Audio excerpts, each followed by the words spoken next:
Bonsoir à toutes et à tous. Bienvenue pour cette cinquième séance des conférences Notre-Dame en chantier pour l'année 2023-2024, où nous avons aujourd'hui le plaisir d'accueillir Aurélia Azema.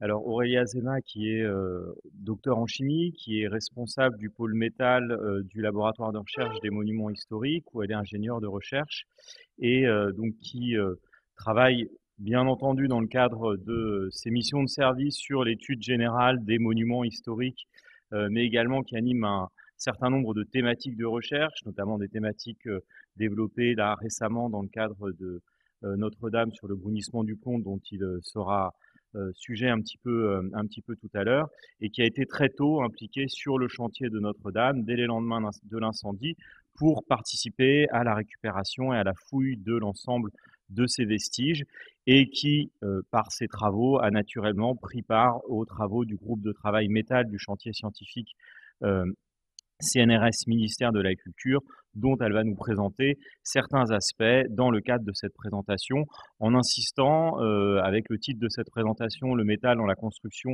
et l'ornementation de Notre-Dame, contribuer à la mémoire et la restauration de l'édifice, à la fois comment les études scientifiques peuvent d'un côté contribuer à une meilleure connaissance du patrimoine, mais dans le même temps contribuer à sa meilleure conservation et restauration.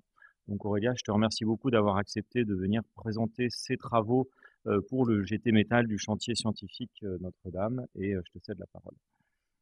Merci Maxime. Merci pour cette introduction complète qui m'évite de refaire tout. C'est parfait, c'est très bien. Je suis ravie d'être là ici aujourd'hui pour vous parler, bah oui, comme l'a dit Maxime, de métal. Donc effectivement, je suis là pour vous parler du métal, de la manière dont on le fait parler dans notre groupe, pour qu'il raconte son histoire depuis quand on le peut sa mise en œuvre, pour lui faire parler aussi de ce qu'il a vécu à travers l'histoire et aussi de voir de quelle manière il a appréhendé dans le cadre des restaurations, que ce soit des restaurations parfois anciennes ou encore les restaurations actuelles. Est-ce qu'il est conservé? Est-ce qu'il est modifié? Est-ce qu'il est remplacé? Alors, juste quelques mots sur le... Ça marche pas non plus.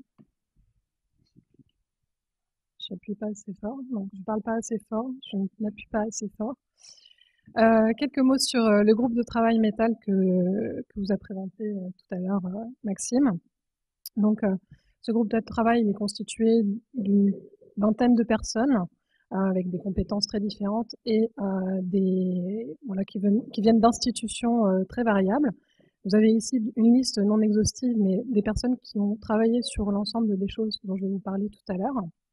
Et donc, ce groupe de travail métal, il va être aussi, dans le cadre de ces travaux, en constante interaction avec la maîtrise d'œuvre, qui est représentée par les architectes, le groupement de 3 architectes, et aussi l'établissement public. Alors bon, ça peut paraître simple de dire bon, où est le métal employé à Notre-Dame. On va refaire un petit tour pour bien situer de quoi on parle, parce qu'en fait, on va s'apercevoir que finalement, le métal, ça fait bien partie de l'architecture de la cathédrale et qu'il peut être très visible ou parfois plus caché. En repartant avant l'incendie, on a vraiment une bonne visibilité de métal qui est visible depuis l'extérieur en tout cas, puisque vous avez déjà, on commence par ces sculptures en cuivre qui datent du 19e, qui ont été mises en place par Viollet-le-Duc. Donc vous avez du cuivre. Ensuite, il y a toute la couverture en plomb qui recouvrait l'ensemble des combles, mais aussi euh, la crête de fêtage, qui est également du 19e, avec une partie, on le verra tout à l'heure, 20e, 21e, puisqu'elle a été restaurée. Vous avez tous les décors de la flèche, son habillage également, qui sont en plomb, avec des armatures en fer à l'intérieur. Il y a aussi à l'intérieur de la charpente en bois d'autres éléments en fer qui peuvent être des clous, des tiges boulonnées, des tiges clavetées, ou encore des fers de charpente. Et puis, voilà, d'après ce que l'on connaît et que l'on peut voir, il y a un tirant qui date du 19e siècle au niveau extérieur qui entoure les murs d'Août. Et également, Viollet-le-Duc a mentionné des agrafes au niveau de la corniche à damier que vous avez sur la droite, au moment des restaurations qu'il a effectuées. Donc ces agrafes, voilà, on les connaissait avant l'incendie, d'après son dictionnaire raisonné, mais on ne les avait pas encore vus. Après l'incendie, il reste beaucoup moins de choses. Déjà, la couverture en plomb, elle a complètement fondu puisque les températures éteintes par l'incendie étaient largement supérieures. Donc, elle est venue couler sur la charpente et se mettre sur les voûtes. Tous les éléments, alors voilà. Ensuite, alors je l'ai pas mis dans le même ordre, mais vous parlez tout à l'heure du tirant extérieur. On a vu qu'il y en avait aussi à l'intérieur, qui est tout déglingué. Là, vous voyez, il est tout déglingué suite à l'incendie. Donc il y avait un deuxième tirant qui était également à l'intérieur qu'on a pu bien visualiser. Il restait quelques tables de plomb. Ouais, tout n'avait pas fondu. On était quand même content. Mais quand on a fait l'estimation de ce qui avait fondu, on s'est rendu compte quand même qu'il y en avait plus de 90% qui avaient complètement disparu. Et ces quelques tables qui restaient spécifiquement au niveau du transept sud permettaient de témoigner de cette couverture. Ensuite, vous parlez tout à l'heure des agrafes que l'on a vu, que Viollet-le-Duc avait vu dans son dictionnaire, là, dans sa restauration. Là, l'incendie a permis de révéler, d'une part, au niveau des murs bahus, donc où s'appuyait la charpente, un ensemble d'agrafes, parfois sur 2 rangs, sur tout le pourtour des pierres sommitales. Et un examen à l'intérieur de l'édifice a permis aussi de redécouvrir, on les connaissait ces agrafes, mais elles n'avaient jamais pu être étudiées, des agrafes au niveau des tribunes, donc là, au niveau des baies que vous avez ici, dans le sol. Évidemment, comme l'incendie a complètement fondu le métal, le plomb, il a aussi altéré le bois. Par contre, tout ce qui était en ferreux n'a pas fondu, on n'a pas atteint cette température. C'est vrai qu'il y a eu des déformations, mais tout est resté sur place. Donc tout le plomb des crêtes, dans la plupart des cas, a fondu. Il en restait quelques exemples, mais vous avez toutes les armatures à l'intérieur qui ont été retrouvées, toutes les tiges boulonnées et clavetées dont je vous parlais tout à l'heure. Ça, c'est un décor qui provient d'un décor, de la flèche, un fleuron. Là, vous avez la partie tout en bas à droite, la partie sommitale de la flèche, l'aiguille, et puis des milliers de clous que Maxime a triés et lavés. Ouais, les ramèches. Ils ont travaillé là-dessus d'ailleurs aussi avec Delphi. Et puis, à la faveur de l'échafaudage qui a été monté pour la restauration, nous avons pu aussi prospecter d'autres parties de l'édifice, comme notamment ces baies hautes. Au niveau de ces baies hautes, il existait des barlotières, mais qui n'étaient pas forcément d'origine, mais on a pu se rendre compte qu'il restait certains éléments qui avaient été sectionnés et qui étaient maintenus dans le meneau et sur les côtés des baies. Et on a pu aussi s'intéresser également au scellement en plomb qui permettait de fixer les différents éléments de remplage. En parlant de plomb, justement, j'ai oublié de vous dire aussi que ces agrafes étaient scellées également au plomb.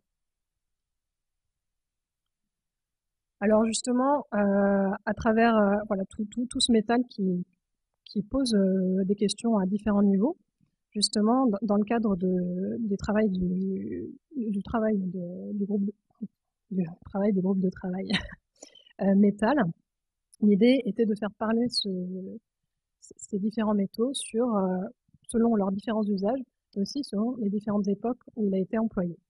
Donc déjà, il s'agissait de contribuer à connaître l'histoire de l'édifice depuis son édification jusqu'à aujourd'hui avec les différentes étapes d'intervention qu'il y a pu avoir. Éventuellement, en élargissant, documenter les pratiques qui étaient opérées à chaque époque. Ensuite, l'idée, c'était de voir si cette documentation permettait d'orienter, en quelque sorte, de conditionner certains aspects de la restauration.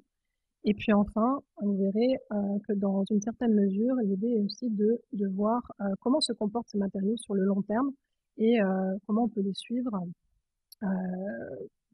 sur la durée. Donc, pour vous illustrer ces différents aspects, on va vous parler de 4 types d'éléments qui ont été étudiés. Les agrafes en fer, que je vous ai montré tout à l'heure, les armatures des crêtes de faîtage, les couvertures et ornements en plomb, et puis on finira avec les sculptures en cuivre de la flèche. Donc chacun de ces éléments a été étudié. Vous allez voir dans quelle mesure on a pu les faire parler ou pas, et quelle est la place qui est appréhendée dans le cadre de la restauration. Est-ce qu'ils ont une place vraiment qui leur permet de rester là, ou bien est-ce qu'on les remplace par autre chose? Alors, en commençant par les agrafes, je disais, donc pour chaque élément, qu'est-ce qu'on peut interroger sur chaque objet? Qu'est-ce que l'on peut interroger? Quel type d'interrogation on peut avoir? Alors, merci. Donc, en ce qui concerne les agrafes, on pouvait déjà s'interroger sur leur histoire. Combien il y en a? Est-ce qu'il y en a juste là? Et puis même juste sur les murs bahus, est-ce qu'il y en a beaucoup? Où elles sont localisées? On a vu qu'il y en avait parfois qui étaient sur double rangée, parfois non. De quand elles datent? Est-ce qu'elles datent de la construction de la cathédrale ou plus tard? Quelle est la technique de fabrication et quelle peut être la provenance du fer? Donc là, pour ce faire, il y a plusieurs approches qui permettent de répondre à ces différents aspects. Déjà, tout simplement, faire un inventaire des relevés, étudier la microstructure qui va renseigner notamment sur les techniques de fabrication, faire de la datation, radiocarbone, on peut le faire sur le fer. Et puis, les compositions des éléments traces renseigneront sur les éventuelles provenances des minerais.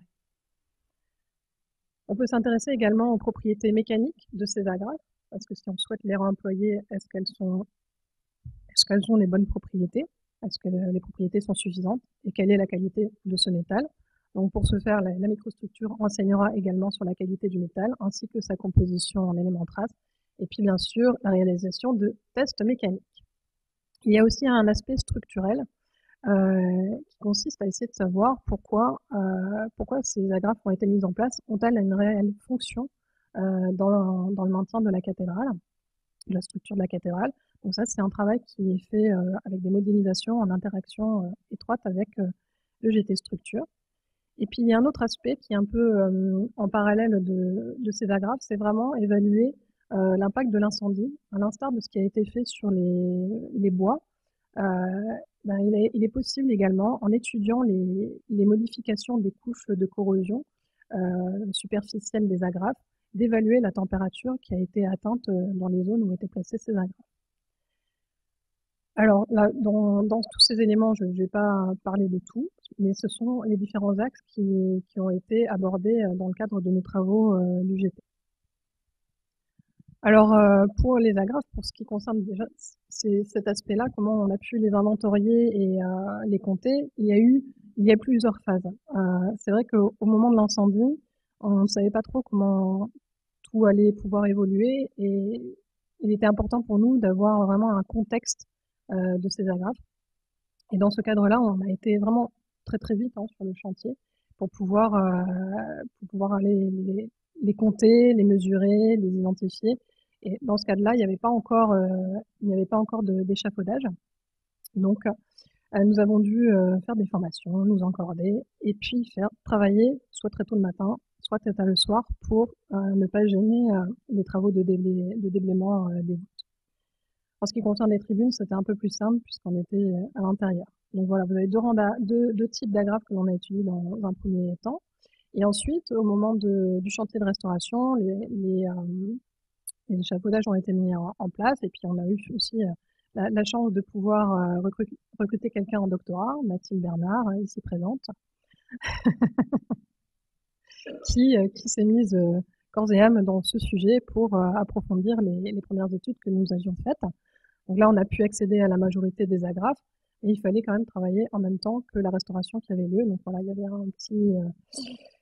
un petit timing à respecter. Et puis dans le cadre de cette restauration, il y a eu aussi d'autres agrafes qui ont été découvertes, notamment sur les terrasses du chœur, vous avez, puis aussi d'autres agrafes qui étaient vraiment à l'intérieur pour certaines colonnes qui étaient fixées au niveau des baies hautes. Donc là, dans ce cas-là, on a pu aller un peu plus loin et avoir une vision plus exhaustive de l'ensemble de ces agrafes. Alors, en ce qui concerne les datations en carbone 14, alors le fer, au moment de sa réduction du minerai, il va capter du carbone qu'il va mettre dans sa matrice.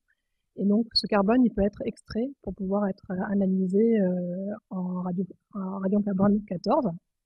Donc, ces zones plus chargées en carbure, elles sont révélées après un polissage là, vous avez une agrafe qui est coupée en deux, qui a été polyfinement et attaquée chimiquement pour révéler les zones les plus carburées.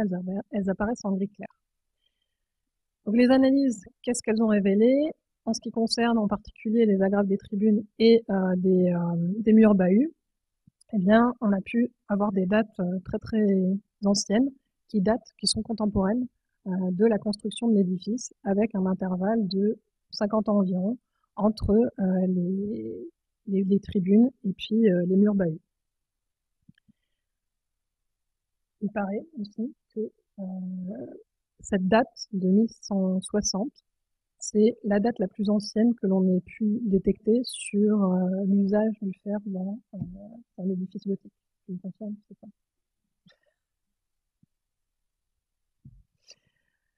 Ensuite, les études relatives aux techniques de fabrication et puis la qualité du fer. Bon, déjà, la métallographie que je vous ai montrée tout à l'heure, elle permet aussi, en examinant la microstructure, d'avoir une idée des techniques de fabrication. Et on s'est rendu compte que les agrafes avaient beaucoup de soudure. Donc, ce sont des éléments de fer qui ont été assemblés ensemble. Vous le voyez ici, juste sur la gauche. Et en outre, des tests mécaniques ont été réalisés à partir d'éprouvettes façonnées dans ces agrafes qui ont pu être prélevées. Et donc le fer qui a été, les propriétés de ce fer sont elles sont bien en dessous des aciers actuels, mais restent dans les types d'aciers qui ont été découverts pour les mêmes périodes ou périodes un peu plus anciennes, comme par exemple Avignon, le Palais des Papes ou encore le donjon de Vincennes. Bon, néanmoins, les conditions de conservation des agrafes ainsi que les propriétés mécaniques étaient plutôt favorables au réemploi de ces agrafes. Justement.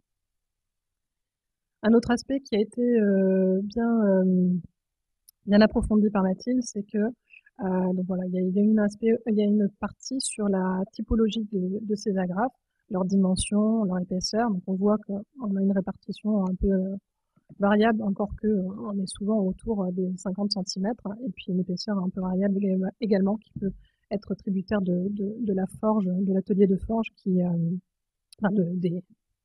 aléas de la forge. Ce qui a été également intéressant, c'est que sur les pattes, on a vu qu'il y avait des traces de coups de différentes typologies et qui concordent parfaitement avec les zones de la cathédrale et donc peut-être des phases de construction. Donc il y aurait peut-être eu plusieurs types d'ateliers de forge qui seraient intervenus sur la cathédrale, ce qui n'est pas étonnant, vu ce qu'on a en plus encore aujourd'hui. Autre aspect intéressant de l'étude de ce matériau, c'est que, voilà, je vous disais tout à l'heure, au moment de la réduction du minerai de fer, il y a le carbone qui s'insère, mais il y a aussi des restes de minerai qui sont prisonniers dans la matrice du métal, qui sont sous forme de petites inclusions. Et donc ces petites traces, elles comportent des éléments chimiques qui sont caractéristiques du minerai d'origine. Donc en reprenant des scories de réduction qui sont retrouvées sur les sites de réduction, on peut effectuer une comparaison et donc faire un lien avec les lieux de production. Donc ça, c'est un travail qui est encore en cours par Mathilde. Et vous avez sur la droite, si on reprend cette métallographie avec tous les points qui représentent les petites inclusions dont je vous parlais tout à l'heure, bah, voilà, vous voyez que la zone 1 et la zone 3 présentent des inclusions qui sont rouges, enfin, qui ont été marquées comme rouges, donc qui se ressemblent. C'est normal, hein, c'est en gueule de loup, c'est ça que ça s'appelle. Vous avez les assemblages qui sont en gueule de loup, et puis au milieu, vous avez un autre fer d'une autre origine avec les points verts qui a été employé. Si on regarde ça de manière plus précise, donc là, ce que vous avez, ce sont également aussi des probabilités qui ont été faites autour des mesures des inclusions, enfin des compositions des inclusions. Et ce qui est intéressant, je vais vous montrer, on va en cibler un. En fait, vous avez par exemple, regardez les deux agrafes NS7 et NS8. On voit qu'elles se retrouvent à la fois dans un groupe ici, le GR3, et le GR6. Donc en fait, vous avez un morceau de fer de NF7 qui est le même que celui que NF8, et plutôt NF7 et NF8 ont été fabriqués à partir de deux morceaux de fer différents, mais enfin qui viennent de deux provenances différentes, mais ce sont les mêmes, c'est la même, c'est le même morceau. Peut-être que en fait ils ont fait une longue barre qu'ils ont coupée hein, pour faire plusieurs agrafes à partir de morceaux de même sorte. Donc là, on arrive à faire quelques relations comme ça entre les différentes agrafes. Donc ça, c'était vraiment l'aspect matériel et historique de ces agrafes. Alors en ce qui concerne la restauration, il a été décidé de les remettre en place. Donc la restauration de ces agrafes, elle s'est faite en même temps que la restauration du mur bahut. Toutes les pierres de la partie sommitale ont dû être changées à cause de l'impact de l'incendie. Et donc les deux entreprises ont été en charge de cette restauration, CCRR et Lefebvre. Et vous allez voir en fait que l'approche ne va pas être tout à fait la même malgré un cahier des charges commun à tout le monde au final. Donc là, Lefebvre a eu la nef et les transepts, et puis le chœur a été traité par CCR. Et remarquez notamment que dans le cadre de la partie nord du transept, il y avait au départ seulement, il n'y avait pas d'agrafes, en fait, elles avaient peut-être été retirées au 19e et on les a remises. Comment ils ont procédé? Eh bien, dans les deux cadres, il y avait, alors dans le cadre de Lefebvre, il y a eu bon, un calpinage léger.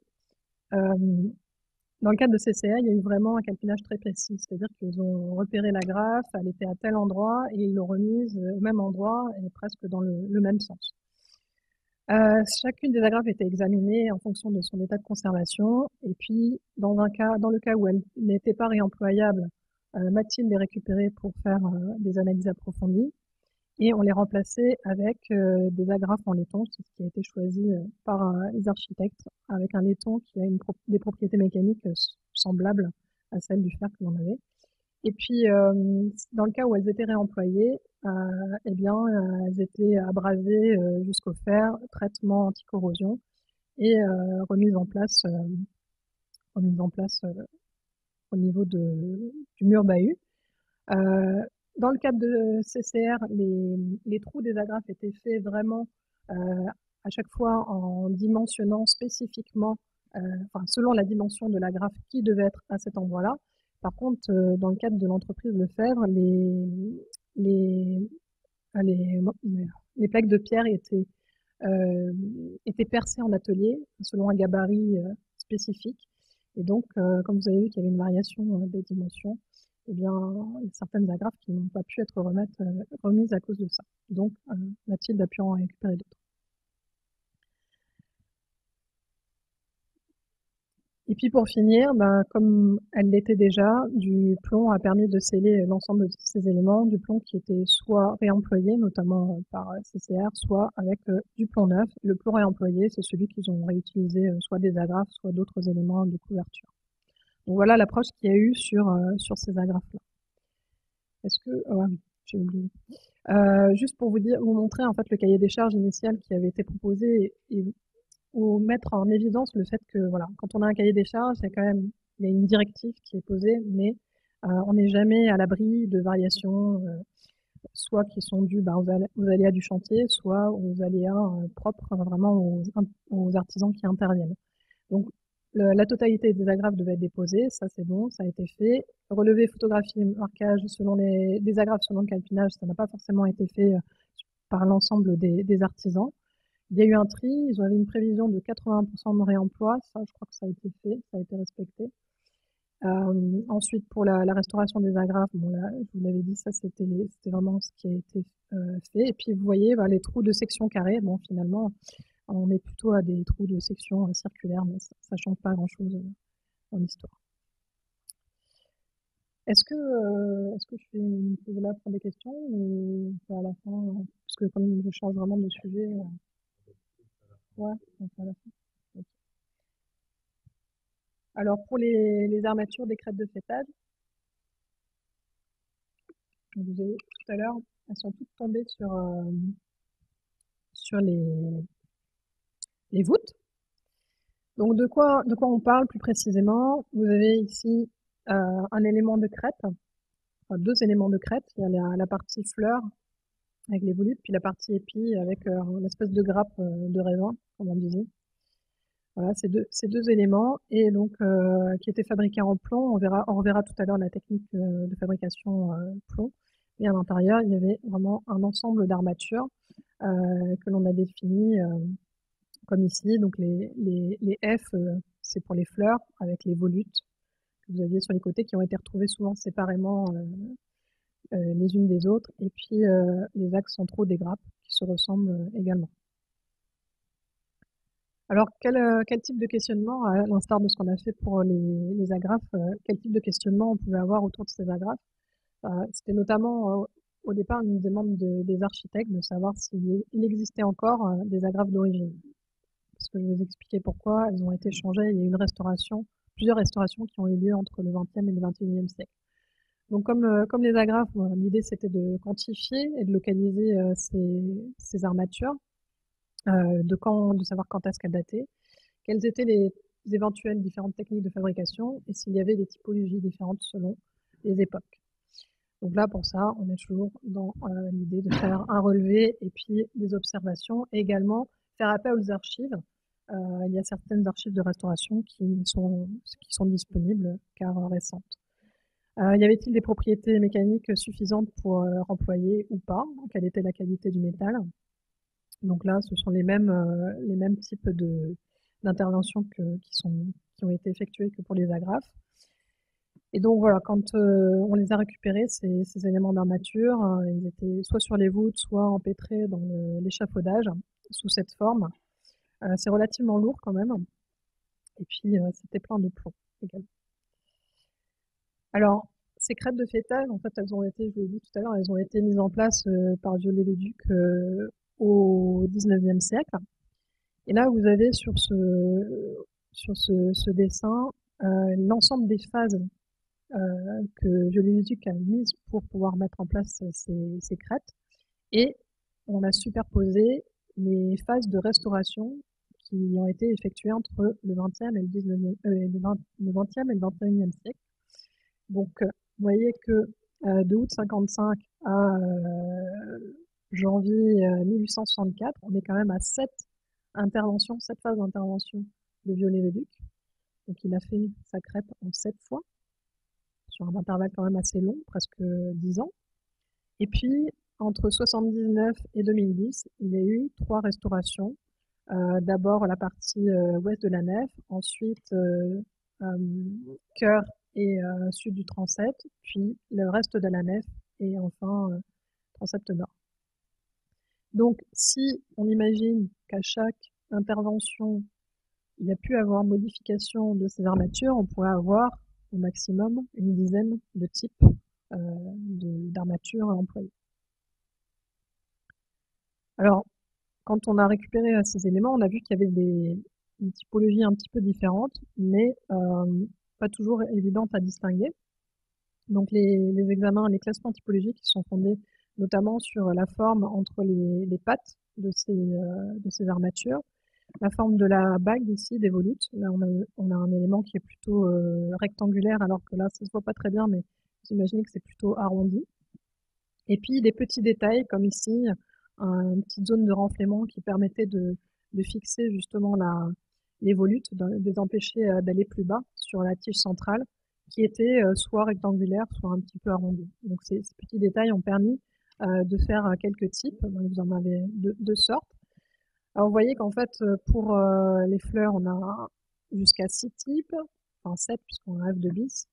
Le bis correspond au fait que entre le 2 et le 2 bis, on a vraiment des formes très similaires, mais qui datent certainement de périodes très différentes, comme si finalement, au moment de la restauration, on avait copié un premier type réalisé par Viollet-le-Duc.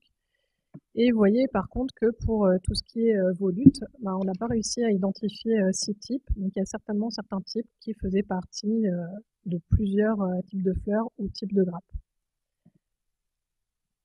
Ensuite, il a fallu confronter ces éléments, ces types, avec leur position de chute au moment de l'incendie. Donc là, on a reporté tous ces types sur la cathédrale, parce qu'au moment du déblaiement, en fait, les cordistes qui se sont occupés de ce travail ont suivi un carroyage qui a été dessiné, et donc était censé normalement étiqueter l'ensemble des vestiges qui étaient trouvés à certains endroits. Vous voyez qu'il y a certaines couleurs, certaines formes qui se retrouvent plus particulièrement dans certaines zones, comme par exemple dans le cœur, vous avez quand même une majorité de roses. Donc ces éléments-là nous ont permis aussi de pouvoir faire concorder les données d'archives que l'on avait avec les typologies. Donc je vous donne juste un exemple d'illustration de de l'identification de ces types. En voilà deux, vous avez les axes des fleurs F1 et F6. Donc pour le F1, on avait des bases de pattes arrondies qui étaient en V pour le F6.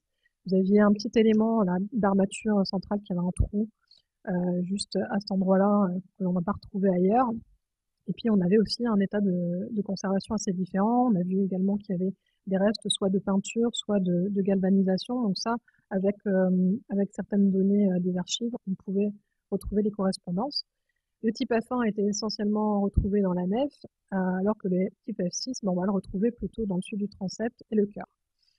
L'analyse du métal, on a pu s'apercevoir que pour F1, on était dans un métal qui était plutôt chargé en oxyde, avec du calcium mais également du phosphore. Et dans le cadre de F6, on était plutôt à quelque chose un acier plus doux qui avait été affiné sur une technique qui était plutôt la fin du 19e, donc après la mise en place de ces sculptures, et en plus des restes de métallisation au zinc. Donc avec les localisations, vous voyez, là on est plutôt au début de la nef pour le F1 et au niveau du cœur pour le F2, F6, pardon. F6, rappelez-vous, il y a eu une grosse intervention de Foncarny, donc il y a un des architectes qui a effectué la restauration au XXe siècle. Et donc on a pu attribuer, selon les différentes considérations, ce type à Foncarny, alors que pour le type F1, a priori, il s'agissait d'un élément d'origine, et cela a été attesté grâce à une photographie prise en 1979 par l'architecte Vitry, lorsqu'il a commencé à restaurer au niveau de l'extrémité du pignon ouest l'ensemble de ces éléments de crête. Vous voyez juste là en blanc, c'est l'extrémité, enfin c'est le pignon. Et donc on a la première crête qui est installée et on voit, je ne sais pas si vous voyez, un tout petit trou, le petit trou dont je vous parlais, que l'on a retrouvé que sur certains éléments, ce qui nous permet de dire qu'il s'agit d'un élément de violet-le-duc. Alors en fait, l'ensemble de ces types, il y en a eu un sacré paquet et on n'a pas toujours eu clairement la possibilité d'identifier avec certitude la datation de ces types. Néanmoins, ça nous a permis de voir que par rapport, comme je disais encore tout à l'heure, au projet des architectes, il y avait des grosses différences entre ce qui était vraiment, enfin ce qui avait été prévu de réemployer ou de changer par rapport à la réalité. Par exemple, dans le cadre de Foncarny, dans ses premiers projets, on voit qu'il il propose de ne pas changer les armatures et dans la réalité, 80% des armatures ont été changées. Alors, que fait-on de ces crêtes de fêtage, enfin de ces armatures de crête? Eh bien, on n'en fait rien. Elles ne sont pas réemployées pour des raisons de mécanique. On n'a pas la certitude qu'elles puissent maintenir ces centaines de kilos de plomb qui seront dessus. Donc, elles ne vont pas être réemployées. Il y aura la confection de nouvelles armatures qui seront faites en tôle d'acier. On n'a pas réussi encore à avoir le type de nuance. Et puis découpées au laser. Est-ce qu'on va conserver certains types? Je l'espère, du moins peut-être dans le musée de l'œuvre. Mais voilà, on a surtout documenté cet aspect-là. Alors, en ce qui concerne maintenant couverture et ornement en plomb.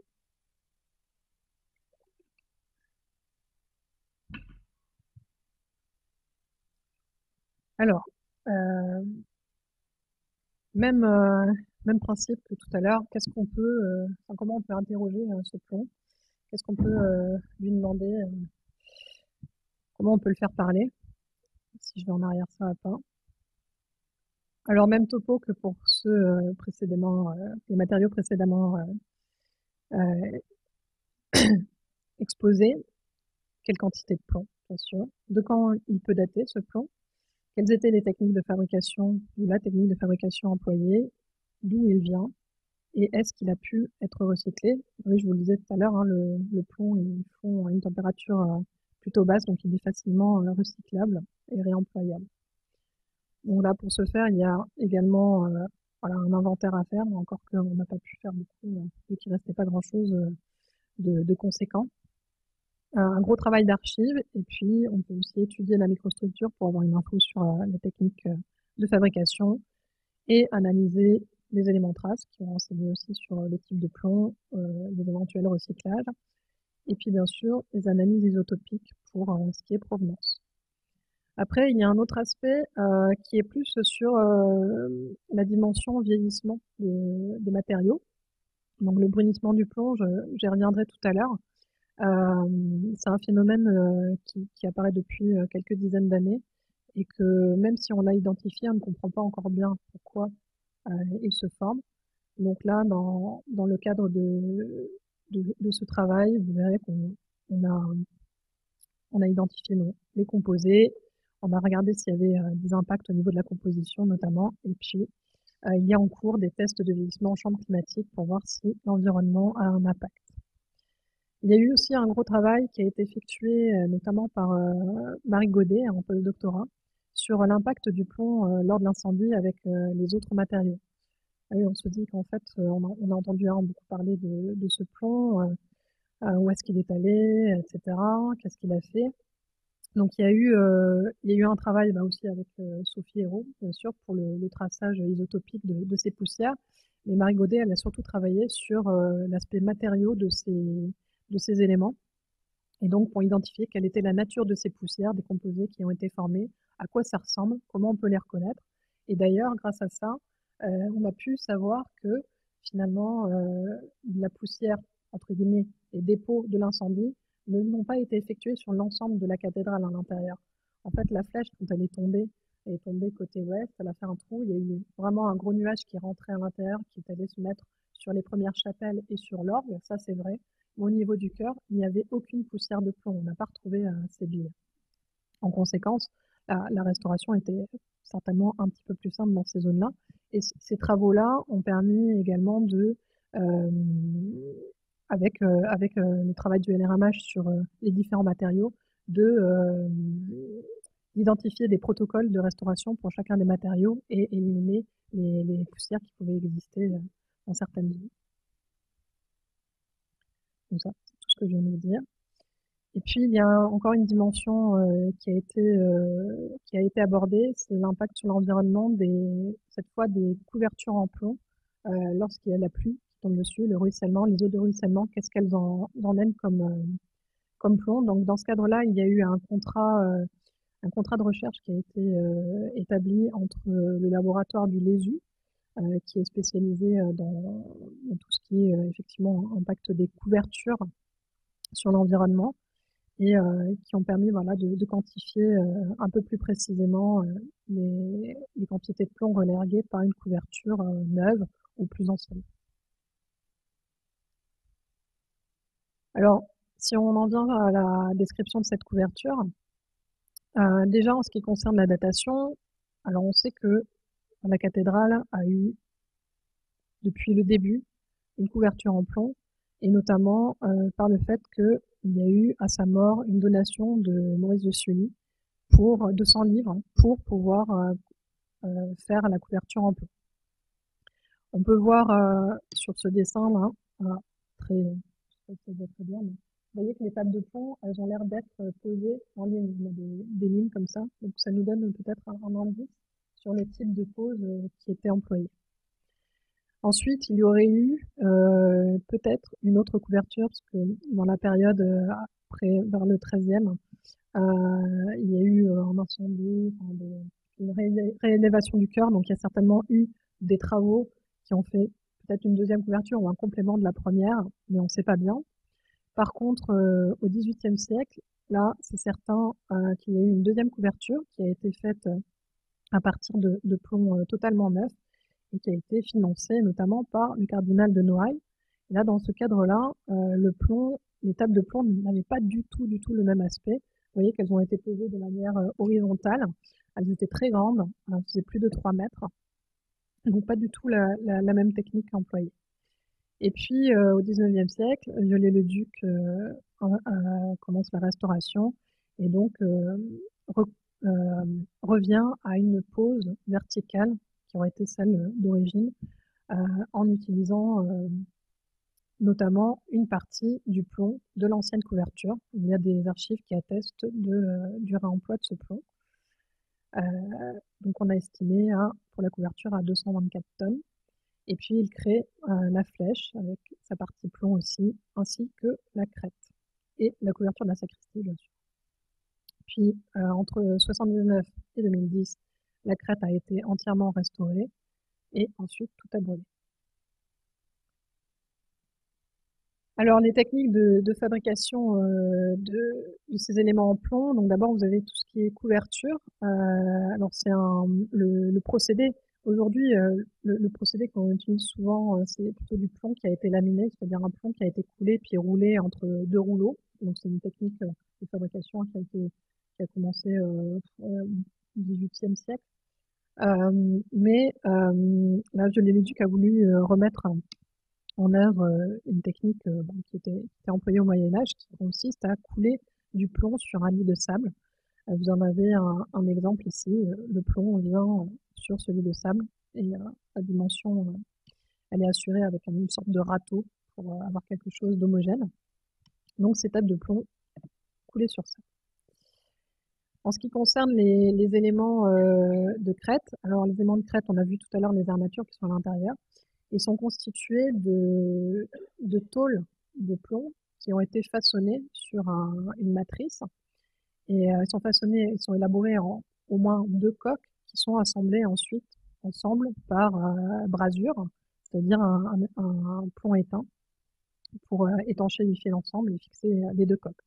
Cette technique, elle a été très utilisée et développée par les ateliers de Durand qui sont devenus après Mondu et Béchet et qui sont intervenus sur énormément de chantiers du 19e et même jusqu'au 20e siècle pour la cathédrale.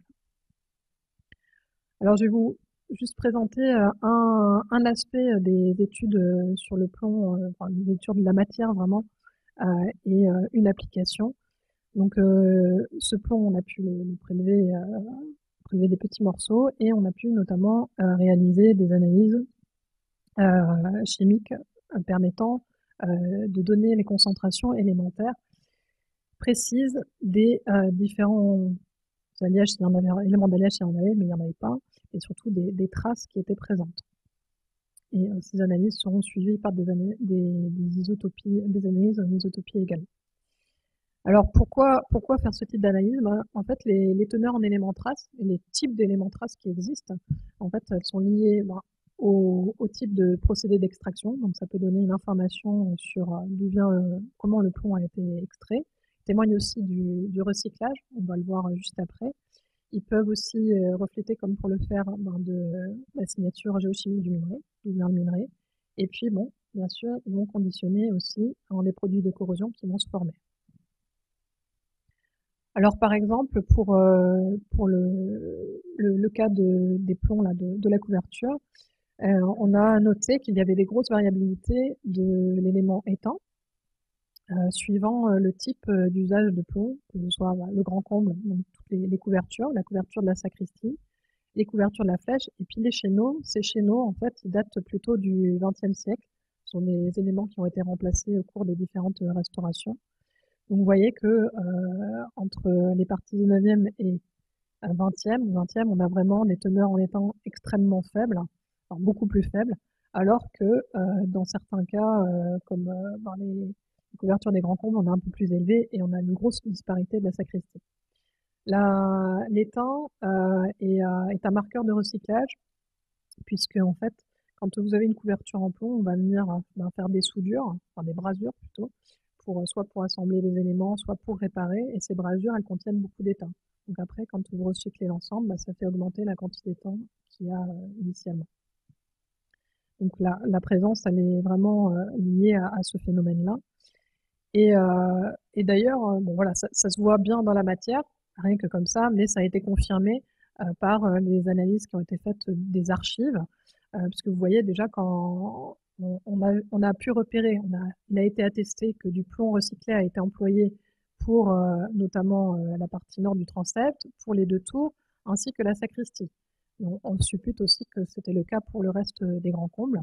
D'ailleurs, dans un devis général d'avant les travaux, on parle vraiment d'employer 160 tonnes de plomb vieux, donc qui viennent de Notre-Dame ou d'ailleurs, et puis seulement une partie de plomb neuf. On voit qu'après, dans vraiment les comptes des travaux, tout ce qui était facture, on a également une estimation du type des quantités de plomb qui ont été employées. Sachant que aussi, le plomb vieux coûtait 6 fois moins cher que le plomb neuf. Donc, même si des fois du plomb neuf était du plomb vieux qui avait été affiné, bon voilà. Il y avait un impact là-dedans aussi. Alors, voilà, cette composition, cet étain, il marque le fait qu'il y a eu recyclage, mais on va voir aussi qu'il a pu avoir un impact sur un autre aspect. Et je vous disais tout à l'heure que l'idée aussi de réfléchir, enfin de travailler sur ces métaux, c'est de voir à long terme comment ils peuvent se comporter dans l'environnement. Donc là, vous avez la cathédrale et la sacristie en 2009 et en 2016. Et vous voyez comment c'était presque hier, en 2019, vous voyez que l'ensemble du pan sud de la cathédrale a pris une teinte un petit peu marron brune. Et c'était le cas également de la sacristie, de ses terrasses et puis surtout de son pan ouest Mont-Socala. Donc en fait, ce phénomène de brunissement, il est observé de plus en plus sur l'ensemble des édifices. Si vous allez à Reims, la couverture, elle est toute rouge maintenant. Et on s'interroge sur l'apparition de ce phénomène, depuis quand exactement ça a commencé. Vous voyez que c'est hyper rapide, hein. En à peine 10 ans, la cathédrale, elle avait complètement bruni. Là, on est à peine en 3 ans, on a complètement changé. Donc, que se passe-t-il? Alors d'abord, qu'est-ce que c'est? Qu'est-ce que c'est? En fait, c'est la formation d'un oxyde de plomb, un dioxyde de plomb, qui s'appelle la platmérite, joli petit nom, et qui normalement ne se forme pas classiquement.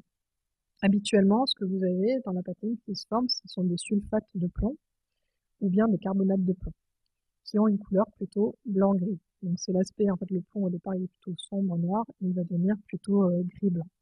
Sauf que là, on forme un nouvel oxyde qui n'est pas prévu et qui a une couleur brune à noir parfois, il peut être jusqu'à vraiment très foncé. Alors ça n'a pas d'incidence sur les propriétés d'étanchéité du plomb, il ne va pas se dégrader plus, peut-être même au contraire, puisque c'est un oxyde qui est très dur et peu soluble à l'eau. Donc finalement, cette patine, elle est peut-être même plus protectrice que les autres. On a pu voir que vraiment la platmérite se formait surtout en surface des différentes couches de corrosion. Et on voit la présence de différents oxydes dont je vous parlais tout à l'heure, le monoxyde de plomb, mais aussi les carbonates et les sulfates qui sont présents en dessous, donc qui étaient probablement les premiers oxydes formés par-dessus lesquels s'est formée la platmérite. Je vous disais juste avant quel peut être le lien entre la composition et la formation de ce composé. Vous voyez ici, on a pu étudier la sacristie, puisque c'était la seule qui n'avait pas fondu, de manière globale, et donc avoir une vision d'ensemble du phénomène. Vous avez sur la droite les quantités d'étain qui ont été mesurées. Et donc, si on compare par exemple cette plaque qui est bien brune, on voit qu'elle est dans un intervalle de concentration qui est assez élevée, enfin assez élevée. Bon, 0,7%, c'est pas énorme, mais c'est suffisant pour brunir. Et par contre, là, si vous êtes sur une plaque nord, on est plutôt dans des concentrations plus faibles. Donc en fait, en dessous de 0,3 ppm, on a l'impression que on brunit un peu moins que ce qui peut arriver, ce qui pourrait arriver. On diminue le phénomène. Donc en fait, à l'issue de ces premiers résultats, on a conseillé les architectes d'employer un plomb qui pouvait être le plus pur possible, 99,9. Alors justement, on en vient à la restauration de, des couvertures en plomb. Alors comment ça se passe? Donc, contrairement aux agrafes, c'est un peu plus compliqué. On a eu une discussion avec les architectes il y a quelques jours. Pour l'instant, c'est pas toujours très clair sur ce qui se passe, mais je vais essayer de vous restituer ce que l'on a appris. Donc, comme pour les agrafes, il y a plusieurs entreprises qui interviennent parce que c'est trop de travail d'un coup. Il fallait pouvoir répartir les charges. Donc, vous avez trois entreprises de couverture, Le Bras, UTB, Ballas et Lenny. Chacune de ces entreprises a une zone dont il est mandataire, mais les autres, ils travaillent aussi sur cette zone. Ça se mélange un petit peu. Sur la flèche, si j'ai bien compris, tout le monde y travaille aussi. Alors, il y a juste une petite incertitude, c'est Lenny. Je ne sais pas exactement où il travaille, mais c'est surtout une entreprise vraiment de couverture. Donc, je pense qu'il va mettre en place les éléments de couverture spécifiquement et pas forcément tout ce qui est décor. Alors, en ce qui concerne les couvertures en plomb, donc je vous disais tout à l'heure, la technique qui a été choisie, c'est la technique de plomb coulé sur sable. Or, le problème, c'est que la technique de plomb coulé sur sable, on ne la fait plus en France. Donc, on a dû aller le chercher, notamment en Angleterre, où il existe encore des ateliers qui fabriquent ce type de plomb. Donc là, vous avez une petite image du principe. Vous avez sur la gauche un bassin qui permet de verser le plomb, qui glisse très très vite. On a l'impression d'être dans les chutes du Niagara quand c'est en live. Et puis ces messieurs qui viennent ratisser derrière pour avoir une bonne homogénéité des plombs. Donc a priori, il y aurait deux ateliers. On n'a pas réussi à avoir le nom du deuxième, mais on en a un déjà qui fournit l'ensemble des cathédrales de France et d'ailleurs. Donc autant vous dire qu'ils ont du boulot en ce moment. Ces tables coulées sur le sable, alors on a voulu savoir, on a posé la question de savoir d'où venait le plomb pour les élaborer. Et donc là, eh bien, il ne vient pas de Notre-Dame. Ce n'est pas du plomb qui a été recyclé des éléments que l'on a récupérés. Ça aurait pu, mais le choix n'a pas, enfin, ça n'a pas été ce choix qui a été pris. Et donc, d'après les informations que l'on a, c'est du plomb qui est aussi recyclé et qui a été affiné, puisque je vous disais tout à l'heure qu'il y a une demande qui a été faite pour que l'on ait un plomb le plus pur possible.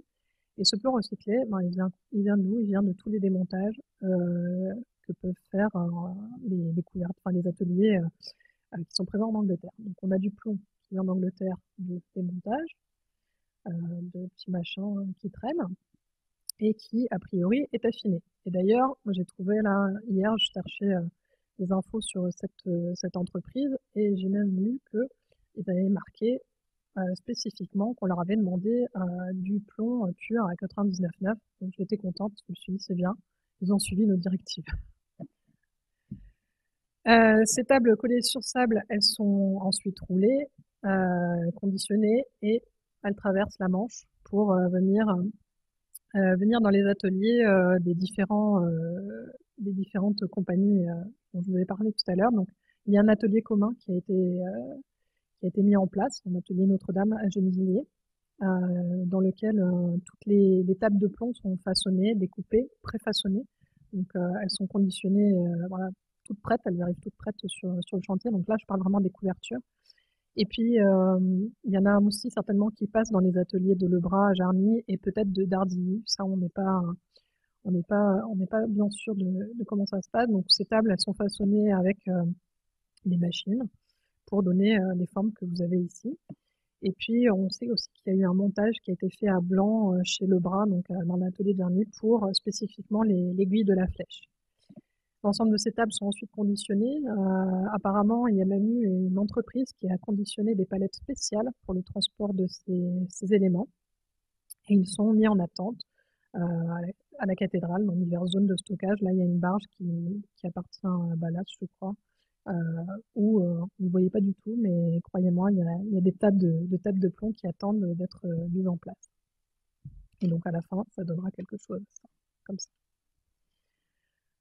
En ce qui concerne les décors en plomb de la flèche et les tables de... Non, c'est surtout les décors en plomb. Ouais, j'ai mis un mot de trop. Les décors en plomb de la flèche et les décors des crêtes. Alors là aussi, apparemment, le plomb qui est employé, c'est quelque chose qui est recyclé et affiné, donc qui vient peut-être de France, puisque là, les travaux de fonderie se font en France, ils ne se font pas en Angleterre, mais on ne sait pas spécifiquement d'où ça vient. Donc, a priori, ce sont également des chutes, des récupérations de démontage d'autres édifices. Là, ce dont on est sûr, c'est qu'il y a un gros atelier de Lebras, enfin, qui est en interaction avec l'entreprise Lebras, c'est la fonderie Huguenin. La fonderie Huguenin, elle se charge d'une partie des crêtes et d'une partie des ornements, de la flèche et aussi des lucarnes. Et là, la technique qui est employée, c'est la fonte au sable. On n'est pas du tout dans la technique qui était employée par Viollet-le-Duc, je vous tout à l'heure, hein, des tôles de plomb qui sont façonnées sur une matrice. Là, on utilise vraiment une technique de fonderie. On va faire un moule au sable avec un gabarit, un modèle, et on va venir couler d'une seule pièce l'élément de crête avec l'armature déjà à l'intérieur et un petit peu de noyau qui reste. Les ornements de flèches, c'est pareil. Et puis vous avez en parallèle d'autres éléments qui sont élaborés pour la couverture, donc par UTB. Alors Ballas, je sais plus s'il était question de Ballas, mais c'était surtout UTB qui a apparemment, enfin qui sous-traite la fonderie des deux éléments. Donc il y a une partie les dragons des chevets. Il n'y en a pas beaucoup, hein, il n'y en a que deux des dragons qui sont au niveau du cœur. Donc eux seraient fondus par une fonderie artisanale dont on n'a pas eu le nom. Et là, selon la technique de la fonte à la serre perdue, donc rien à voir avec la fonte au sable et rien à voir non plus avec la technique de Viollet-le-Duc. Et en parallèle, il y aurait une autre fonderie plus industrielle qui serait en lien aussi avec des fontes de sous-marins nucléaires, donc de sous-marins tout court, qui s'occupe de fabriquer des éléments de crête de cœur en coulant le plomb dans un moule en fonte. Ou un moule métallique. On n'a pas eu vraiment le détail. Donc là, vous avez des crêtes de cœur qui vont être formées un petit peu différentes des crêtes de la nef et des transepts, puisque vous aurez une texture plus lisse apparemment que ces crêtes. Donc vous voyez une grosse variabilité des emplois, de type de techniques. Donc, en fait, pour ceux qui viendront étudier Notre-Dame dans 100 ans, je leur souhaite bonne chance. Voilà quelques exemples de décors remis en place.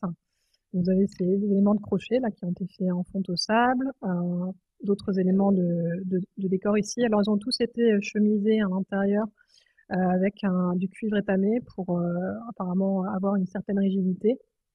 Et ils sont emmanchés sur des éléments en acier inoxydable, non galvanisé pardon, c'est trop cher l'inox, l'acier galvanisé.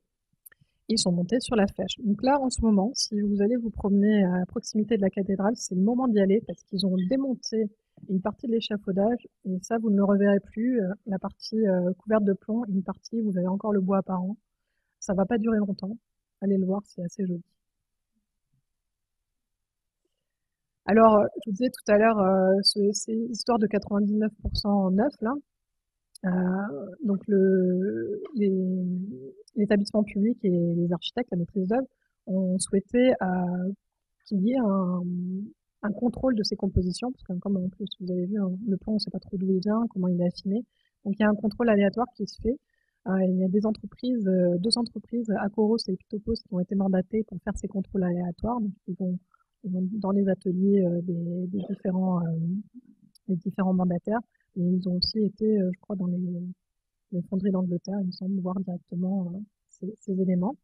Et en parallèle, on a souhaité qu'il y ait un début, c'est un peu, parce que le chantier va très vite, de vieillissement en chambre climatique des plombs, spécifiquement des plombs qui ont été remis en place à Notre-Dame. Donc ça, c'est du travail que fait notamment Mathias Clément, ici présent, et Célia Mouat, avec, avec l'appui et les gros conseils du LISA, avec qui on travaille spécifiquement pour voir si ce brunissement, en plus de la composition, on est sûr que la composition ne suffit pas à expliquer ce brunissement, euh, mais on est sûr qu'il y a un lien avec les variations des polluants qu'il y a eu depuis ces dernières années, notamment, je vais vous citer juste un exemple, le dioxyde de soufre qui formait la patine avec des sulfates de plomb, donc la patine blanche, cette patine blanche bien épaisse. Le dioxyde de soufre a quasiment complètement disparu.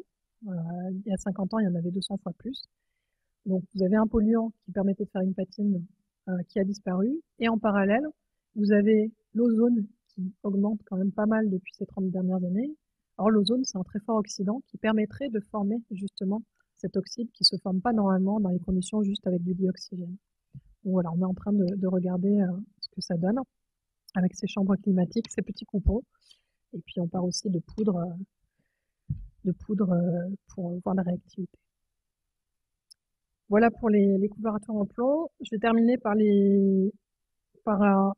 quelque chose d'un peu différent. Ce sont ces sculptures en cuivre de la Flèche qui ont été aussi mises en place au moment du 19e siècle, lorsque Viollet-le-Duc a effectué la restauration.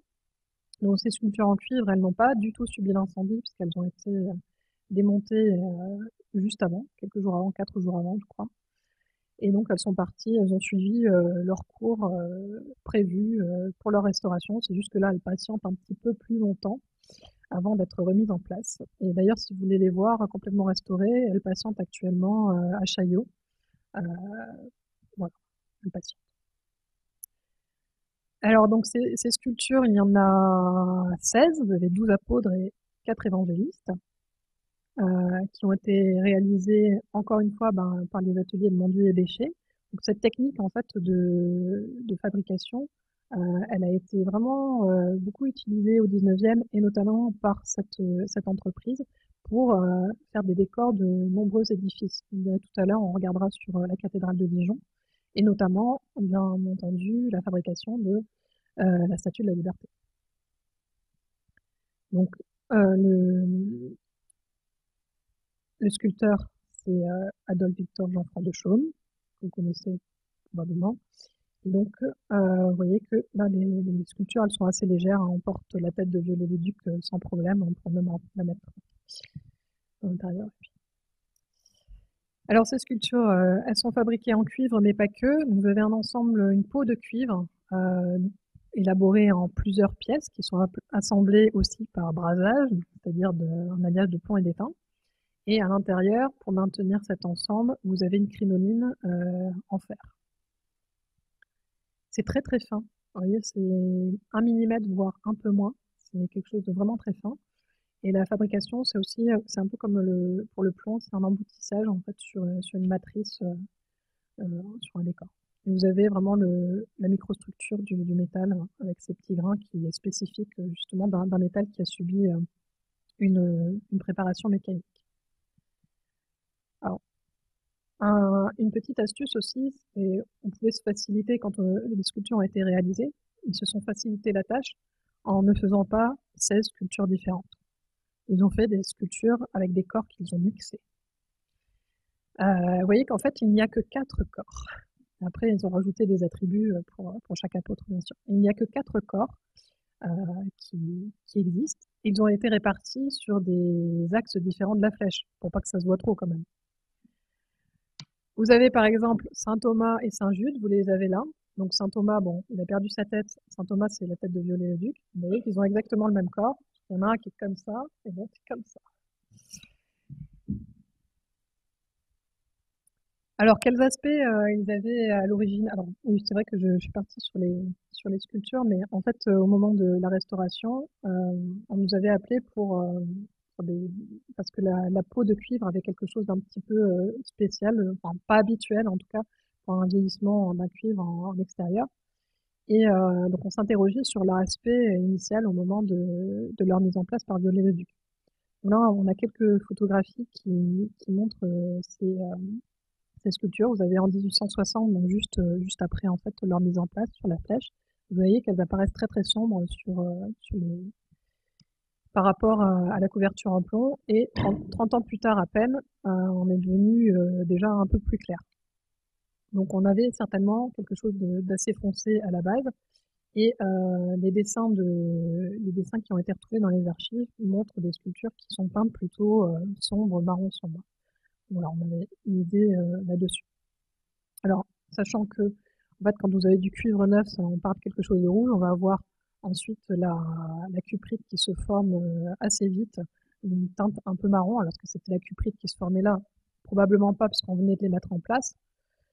Et au bout d'une trentaine d'années, normalement, vous avez cette jolie patine verte que l'on connaît pour les couvertures en cuivre et que l'on connaissait aussi sur cette statue.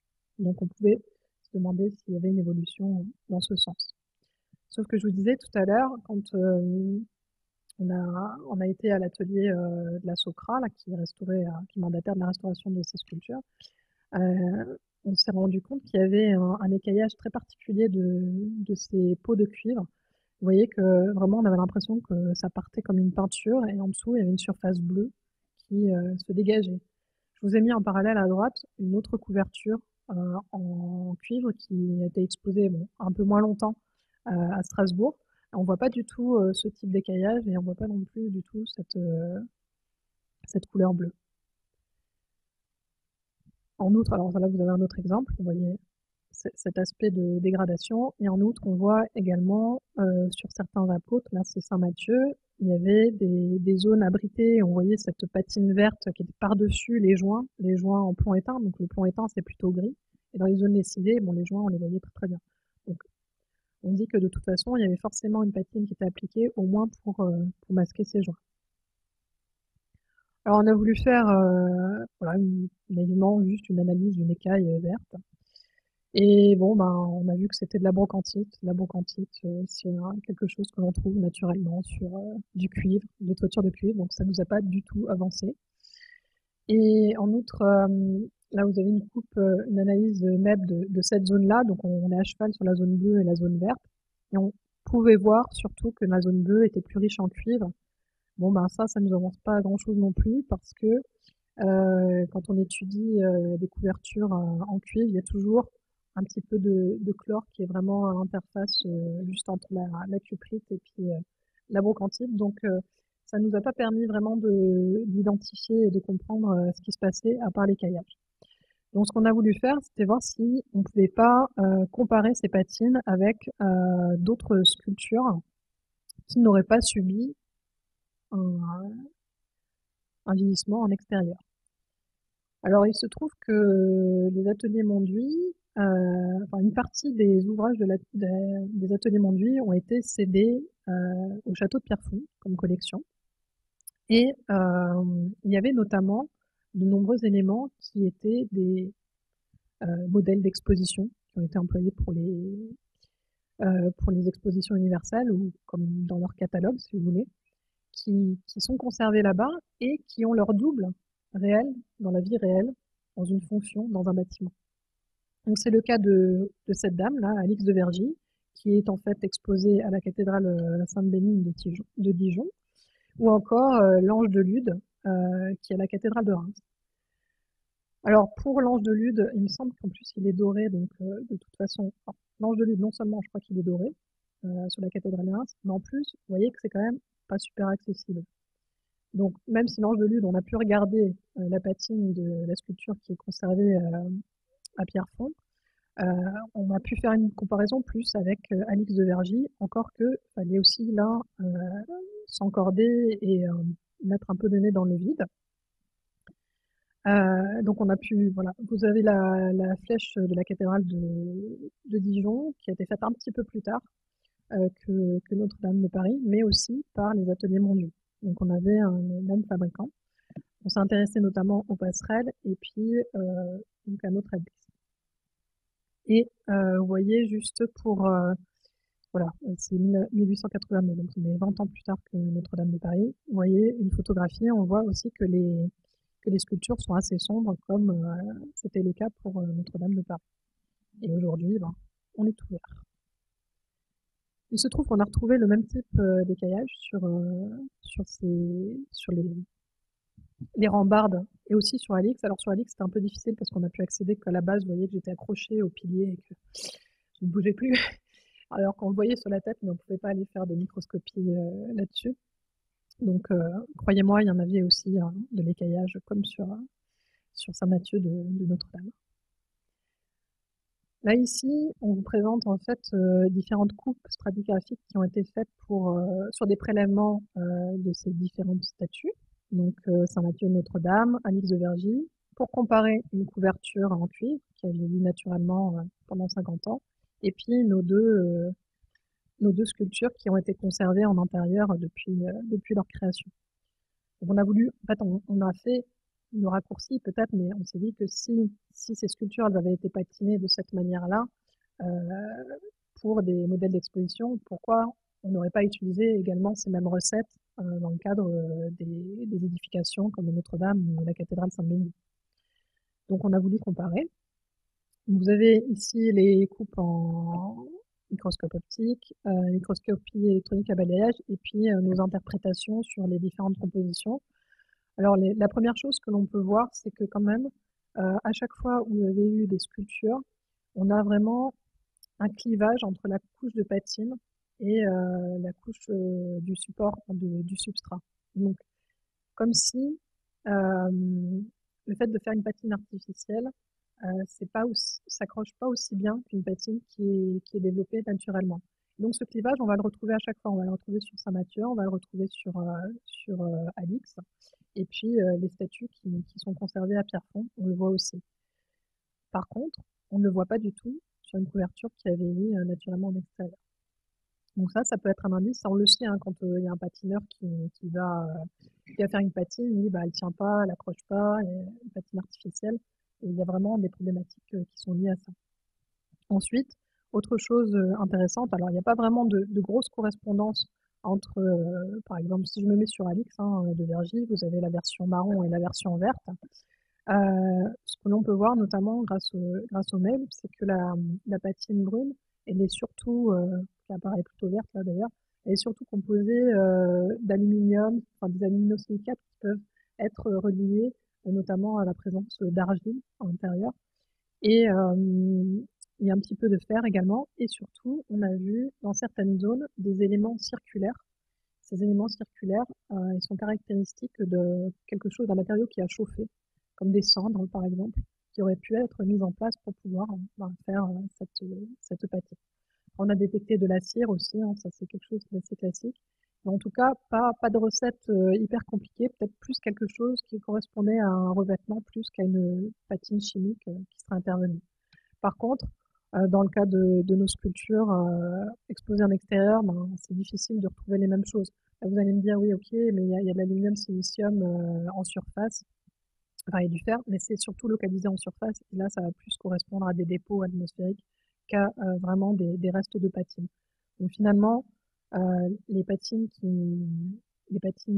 aujourd'hui étudiées pour les sculptures en cuivre ne permettent pas de remonter vraiment, faire un lien avec les patines d'origine. Mais si on suppose que les ateliers ont utilisé régulièrement les mêmes types de recettes, on pourrait envisager que c'était ces recettes-là et cet aspect-là qu'avaient les sculptures au moment de leur édification.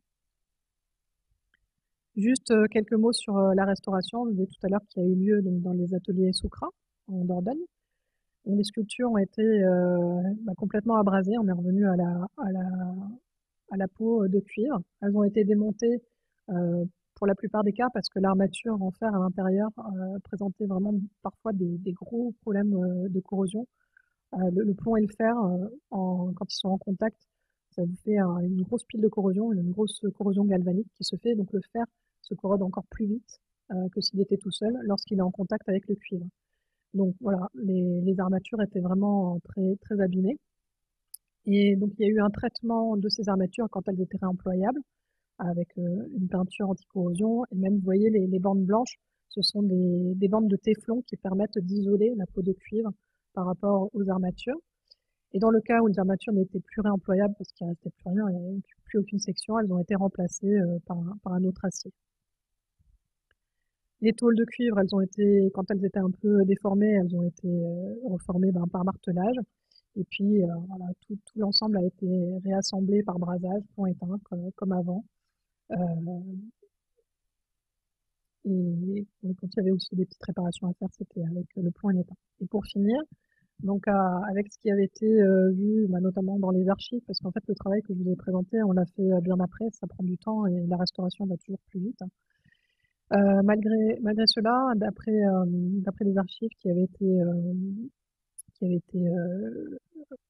découvertes, la conservation puis la maîtrise d'œuvre et la maîtresse d'ouvrage ont choisi de revenir à des sculptures plutôt sombres en appliquant une patine, alors cette fois vraiment une patine chimique qui va créer vraiment une couche, une interaction entre la sauce que l'on va appliquer et le métal support, pour créer des oxydes ou des composés du cuivre d'une certaine couleur, et notamment avec l'emploi de polysulfure de potassium, ça va faire des sulfures de cuivre qui sont plutôt sombres. C'est une sauce qui s'appelle le barège, et à l'intérieur desquels ont été ajoutés des dichromates d'ammonium qui n'ont aucune interaction chimique vraiment, mais qui vont plutôt donner des reflets orangés à la patine. Donc c'est ce que vous avez ici pour Saint-Mathieu, encore une fois. Les Saint-Mathieu avant et Saint-Mathieu après, avec ces éléments patinés. Et notamment, vous voyez qu'on ne voit plus du tout les coutures qui correspondent au brase.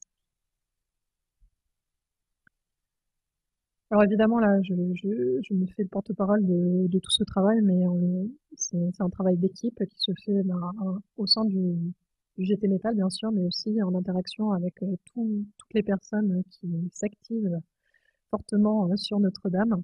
Et voilà, vous voyez qu'il y a tout ce beau monde avec qui on interagit tous les jours, quotidiennement, et qui nous permettent d'avancer sur toutes ces interrogations. Et voilà un petit peu la tête de certains de l'équipe du GT. Je vous remercie.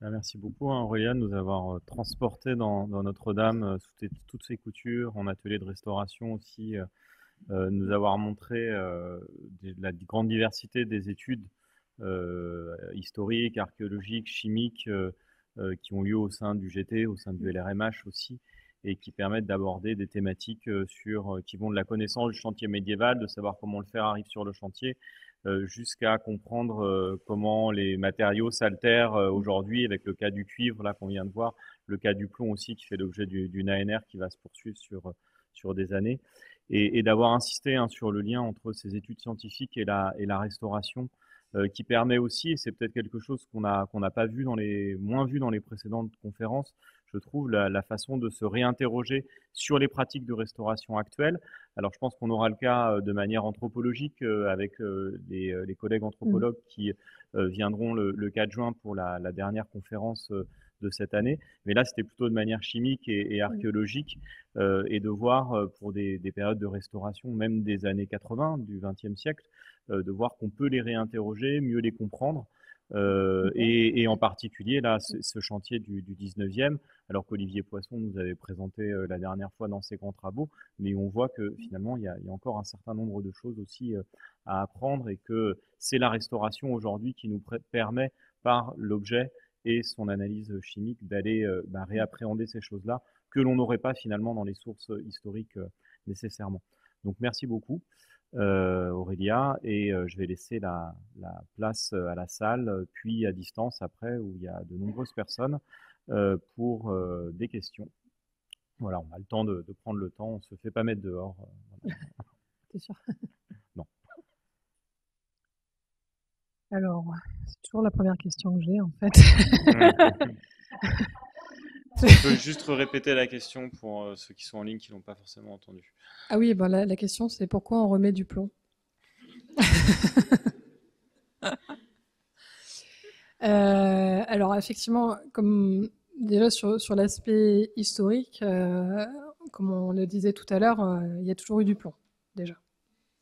Donc ça, c'est déjà un argument.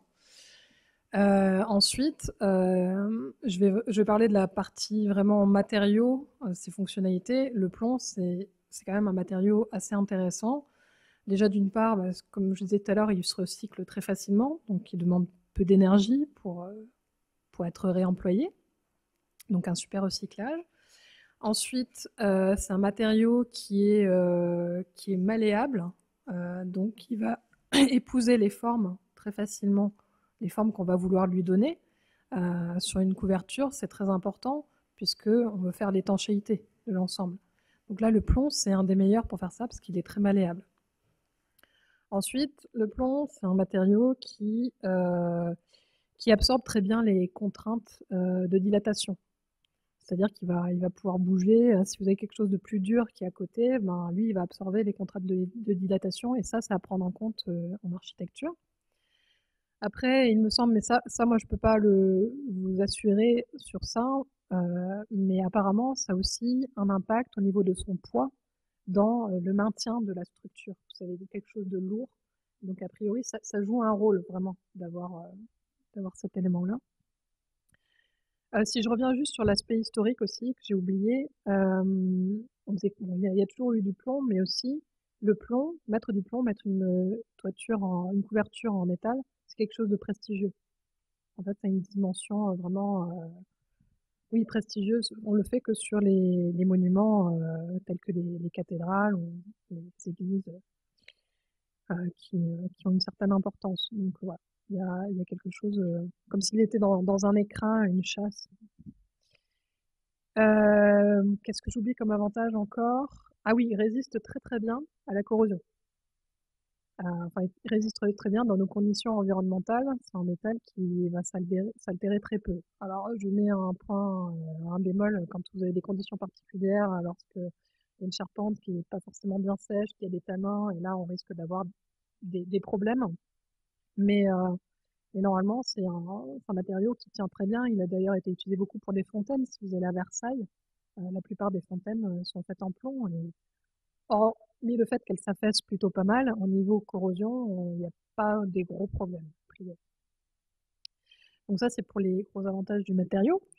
Ensuite, en ce qui concerne les aspects sanitaires, alors c'est vrai qu'il y a eu il y a eu un peu de plomb qui est parti, mais c'est pas non plus la majorité. Quand on disait, je vous disais que le plomb il a fondu, il est essentiellement resté au sein de la cathédrale.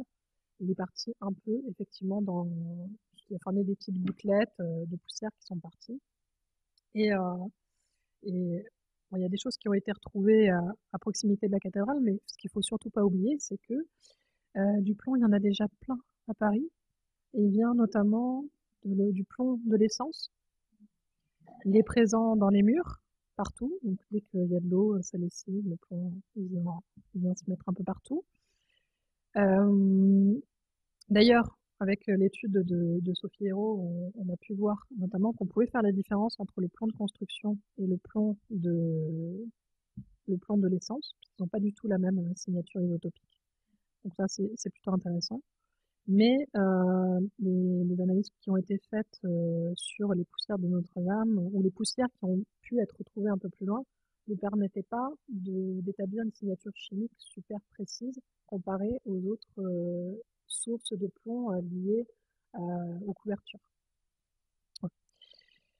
Quand on parle de plomb qui va dans les eaux, etc., ça va être surtout le plomb qui va être arraché par abrasion, et souvent ce sont des oxydes de plomb. Ça va être beaucoup des grosses particules. La plupart du temps, sont assez insolubles. Donc ça veut dire qu'on peut les filtrer, etc. Machin. Ce qu'on oublie aussi souvent, c'est qu'on fait l'amalgame entre différents types de plomb.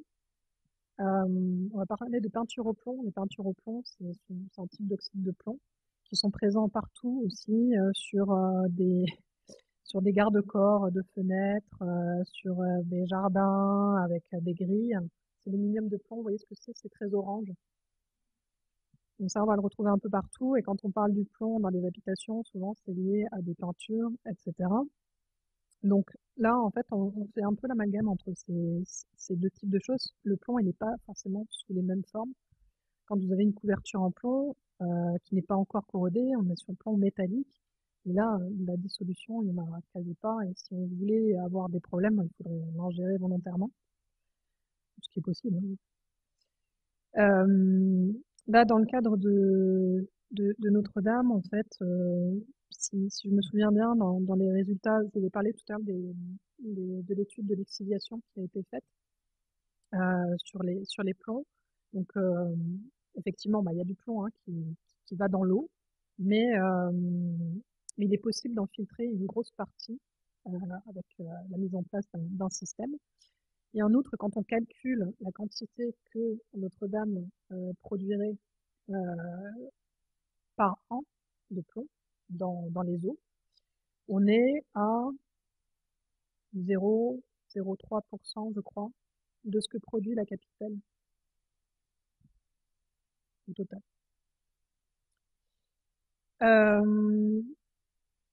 C'est vrai qu'on s'acharne beaucoup sur le plomb, mais après, si on choisissait un autre matériau, est-ce que l'on connaît l'impact de ces autres matériaux par rapport aussi aux avantages qu'ils peuvent fournir? Si on met du zinc, c'est pareil. Le zinc, c'est pas. Il y en a beaucoup aussi qui ruissellent. Justement, le Lésu a fait une grosse étude sur les couvertures en zinc. Si on met un autre matériau, je sais pas, un plastique ou quelque chose, on ne sait pas encore ce que ça peut donner non plus, vraiment, comme sur la santé. Donc voilà, il y a tout cet ensemble. Je ne sais pas si je vous convainc, mais après, voilà, c'est un choix qui a été fait aussi par rapport à la restauration, par rapport à l'édifice et pour toutes les propriétés que je vous ai citées. Il y a une conscience vraiment de cet aspect sanitaire, mais il est maîtrisé au mieux que l'on puisse faire. De toute façon, le plomb aussi, c'est, comme je vous disais, il est sous forme, quand il part dans l'eau, il est sous forme de particules qui sont relativement lourdes. Donc elles vont venir se mettre dans des endroits, c'est pas des trucs qui vont être flottants, et il n'est pas forcément non plus disponible pour votre organisme. C'est ça qu'il faut voir aussi. Quand malheureusement, le plomb, il est mangé à toutes les sauces, en fait, quelle que soit sa forme. Euh, je vais pas, quand, si je prends l'exemple du carbone, vous êtes constitué de carbone, le diamant est constitué de carbone. Est-ce que tout ça, on l'inclut dans le bilan carbone? Tu as quelque chose à ajouter? Non, mais c'est vrai que Notre-Dame a permis de mieux comprendre aussi ces phénomènes, puisqu'il y a des études qui ont été lancées sur ces questions grâce, enfin, voilà, avec les questions que Oui, ça a posées. Et le fait d'arriver, alors, faut pas dire que ça pollue pas du tout, parce que c'est, enfin, voilà, mais ça, la proportion de on est polluants, capable de et on répondre. est capable de connaître, Mm. voilà, la part que ça représente dans Paris, qui est, voilà, c'est peut-être le plus visible parce que c'est sur le toit du plus bel édifice de Paris ou du plus ancien. Mm. Mais en l'occurrence, c'est pas, enfin, voilà, c'est pas ça qui pollue au plomb dans Paris, en tout cas en majorité, loin, très loin de là. Et il y a des pays, justement, je crois que c'est au Danemark, où il y a des législations spécifiques pour que les monuments, alors avec des restrictions sur le plomb plus drastiques peut-être qu'en France, mais avec une législation monument historique où les églises, il y a une tradition de couverture au plomb au Danemark, même de plus petites églises qui est peut-être plus importante que ce que l'on a en France, comme Aurélia l'a expliqué, où c'était peut-être davantage les grands édifices les plus majestueux qui avaient ce type de Mm. couverture. Et eux ont le droit, enfin voilà, il y a une législation spécifique qui autorise les monuments historiques à utiliser ce matériau qui, dans d'autres cas, est banni. En sachant que Mm. voilà, c'est se faire la part des choses entre différents types d'usages. Voilà, de pas dire qu'il faut pas du tout enfin, voilà, combattre les usages de ce matériau, mais qu'on est peut-être dans une forme de goutte d'eau aussi et que Notre-Dame a permis Mm. de mieux connaître grâce aux études qui ont été lancées. Il y a des choses qui sont voilà, C'est vrai. Oui, c'est c'est vrai, j'ai oublié de le dire, mais effectivement, ça a pu lancer des études et maintenant on est capable, en fait, au lieu de fantasmer quelle est la réalité de l'impact du plomb, on est capable de répondre des choses concrètes. Oui, on sait ce qu'il y a et on peut mettre en œuvre ce qu'il faut. Ok. Alors, donc la question pour ceux qui sont en visio, c'est est-ce qu'il y a eu des analyses similaires à ce que l'on a fait sur les plans de vitraux et sur les fers des vitraux aussi? Alors pour les plans de vitraux, moi j'ai jamais fait, mais toi t'en as fait peut-être déjà, non? Pas beaucoup. Le problème des vitraux, c'est que c'est très, très, très, très restauré. Ouais, Et que, alors, comme la présentation L'Oréal ne l'a pas du tout montré, enfin, c'est très intéressant d'étudier le 19e siècle et même le 20e siècle dans les restaurations, mais c'est vrai qu'on a toujours plus mmh, cherché peut-être à avoir enfin, aller rechercher des éléments médiévaux pour comprendre, et que là, dans les vitraux, c'était mission un petit peu impossible. ouais, c'était un peu c'était pas accessible non plus de la même manière, mais aussi exhaustive et puis bon, enfin on sait pas quoi. Donc, tout ça pour répondre non ou presque pas. Pour le plan, mais par contre pour Pour le les faire, ouais. armatures, de vitraux, Mathilde, tu Mais globalement, ce qu'on se rend compte sur enfin, sur les vitraux qu'on a pu étudier, c'est que toute la partie mobile, le bar-lotière simple, c'est des éléments qui ont été systématiquement restaurés au 19e ou au 20e. Et donc, on n'est plus sur des éléments d'origine. En revanche, les grosses barres lotières, donc là, il y a l'exemple que Mathilde vient de donner avec une qui, donc celle-ci à Notre-Dame, elles ont été coupées et restaurées, et c'est simplement parce qu'il y avait leurs vestiges dans les meneaux centraux qu'on a pu en étudier quelques-unes grâce à la restauration. Ensuite, sur des édifices comme à la Sainte-Chapelle, par exemple, mmh, on a eu l'occasion de faire des prélèvements sur place, et les barlotières les grosses barlotières en tout cas, sont les barlotières d'origine. Mais donc là, on est dans des parties, alors enfin, qui sont pas mobiles des vitraux. C'est soit on les coupe et on les remplace complètement, soit on les laisse là. Donc là, on a encore sur un certain nombre d'édifices probablement les éléments d'origine. Mais forcément, comme c'est encore en place, faire des études in situ, enfin, c'est pas forcément le plus évident. Enfin, c'est beaucoup plus compliqué que sur des agrafes de fer qu'on dépose, comme ça a mmh. été montré tout à l'heure. Oui, oui. Oui, oui, tout à fait, pour les agrafes, par exemple, ou encore, oui, oui, c'était un des axes aussi qui a été étudié, dans le cadre, des travaux. En même temps que les agrafes en fer, il y a eu les scellements qui ont été, étudiés. Là, les scellements, ils sont soit ouais, il y a toutes les compositions. Il y a du plomb et de l'étain un petit peu, du plomb et beaucoup d'étain. C'est très variable, mais en tout cas, les analyses élémentaires, elles ont permis de montrer qu'il y avait, un lien avec les différentes phases de construction, comme si vous aviez fait une grosse marmite avec un mélange qui a permis de couler tant d'agrafes, et puis on fait une autre marmite avec un mélange assez aléatoire. Il n'y avait pas une volonté vraiment d'avoir un mélange très précis, c'était ce qu'on pouvait mettre. Mais les traces permettaient vraiment de suivre voilà, plutôt des bains, comme pour les tapisseries, des bains différents qui permettaient de couler les salmons.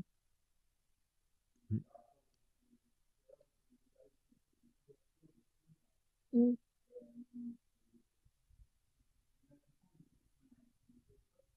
C'est 19e, ouais. C'est une charpente, enfin, en tout cas, la charpente sommitale, c'est une architecture qui est en acier et ça a été couvert pendant. C'est Viollet-le-Duc qui l'a couvert aussi. Et visiblement, d'après les archives, il serait parti aussi de plomb ancien, donc récupéré. Quand on parle de plomb ancien, c'était pas forcément du plomb qui venait de la cathédrale Notre-Dame, mais il pouvait y avoir d'autres plombs qui viennent des autres cathédrales en cours de restauration, comme aujourd'hui, en fait, finalement.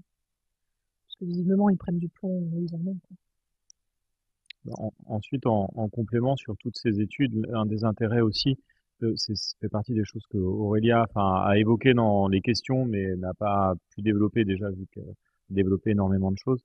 Il y a toutes les questions liées à la provenance du plomb par les Mm. analyses isotopiques, et là, d'aller comparer ce qui est les compositions du XIIIe siècle, enfin des scellements des XIIe, XIIIe siècle, par rapport aux couvertures des XIXe, XVIIIe, XIXe, XXe siècle, et on voit qu'on a vraiment des grands changements d'approvisionnement. Mm. Pour le XIXe siècle, on sait qu'on a des provenances a priori espagnoles qui arrivent en plus du recyclage, probablement du plomb d'Espagne qui transite par l'Angleterre, parce qu'on a des sources écrites qui nous indiquent ces mouvements commerciaux du plomb, et qui reviennent ensuite en France. Pour Mm. la période médiévale, on ne sait pas trop, mais on a des choses relativement homogènes. En tout cas, on n'a pas de grandes sources très différentes qui ont pu être identifiées. Et c'est différent de ce qu'on a pour les périodes du 19e. Donc là, c'est encore des éléments qu'on a. En fait, sur ce chantier-là, Notre-Dame est un monument un peu précurseur, donc on n'a pas de référentiel de comparaison sur d'autres monuments pour voir voilà, comment ça se passe ailleurs. Donc c'est des choses qui sont à construire là dans les années qui viennent pour mieux comprendre comment ça fonctionnait au Moyen Âge et aussi pour les périodes plus tardives.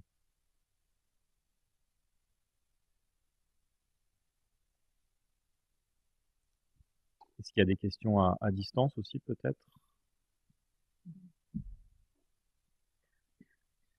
Non, il y a eu des petits, il y a eu un lien vers le truc de les yeux. A priori non. Eh ben, je vous remercie beaucoup. Je remercie Aurélia pour cette Merci présentation Maxime. et on vous donne rendez-vous pour la dernière séance qui aura lieu le 4 juin et qui donc sera dédiée aux des questions d'approche anthropologique du chantier de restauration avec donc les collègues du groupe de travail Émotion et Mobilisation, les anthropologues du chantier CNRS, Ministère de la Culture Notre-Dame. Bonne soirée à tous, merci. Merci.